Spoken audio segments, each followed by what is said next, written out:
पिछली श्रृंखला में हमने देखा कि कवि सूर्योदय का वर्णन कर रहा है।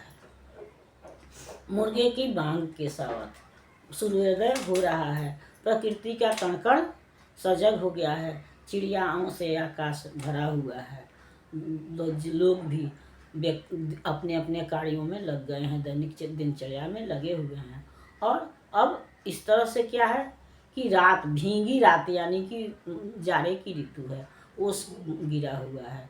तो अब भीगी हुई रात जो है अब विदा हो रही है। सूर्योदय हो गया तो रात जा रही है।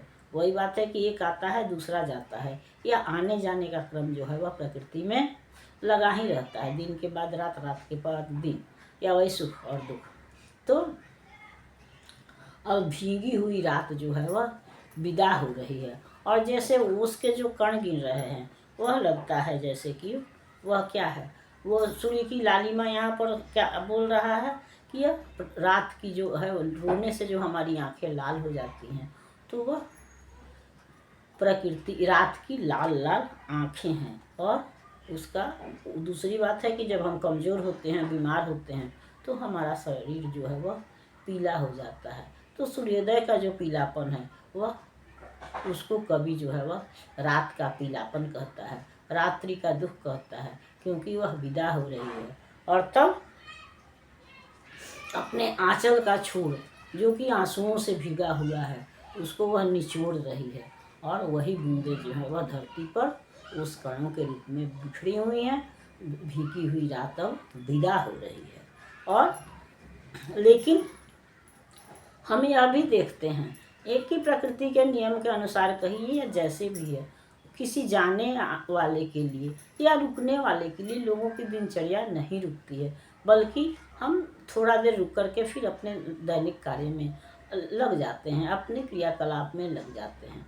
तो वही स्थिति प्रकृति के साथ भी है कि रात रोती हुई जा रही है, लेकिन उसके साथ कोई रुकता नहीं है, बल्कि अब हंसती हुई उषा आ रही है, और सुबह हो गया है, और चिड़ियाएँ जो हैं वह गा रही हैं। ऐसा नहीं है कि रात की विदाई के दुख में प्रकृति ठहर गई है, बल्कि रात गई तो गई, अब प्रकृति चलायमान हो गई है। यह चिड़ियों के रूप में लग रहा है, जैसे नौबत झरना वही बाजे बजना है, तो वो बज रहा है, या प्रकृति जो है वह गतिशील है।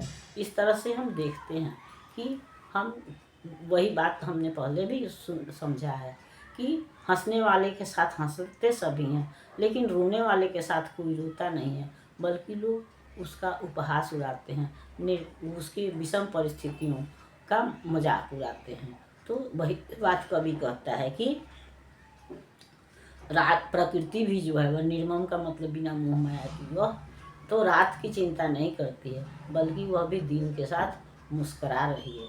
यानी कि चारों ओर सूर्योदय हो गया है और लोग सजग हो गए हैं, और रात अब विदा हो गई है, या रात जो है वह समाप्त हो गई है।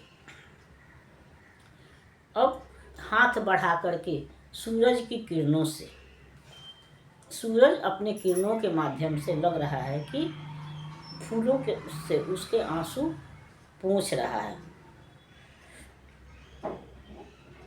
और दूर कहीं कपोत और कपोती जो हैं, जो कि खुले में रह गए हैं, वो जिनके पंख जो हैं वह ओस से भीग गए हैं, वह अपने पंखों को सुखा रहे हैं।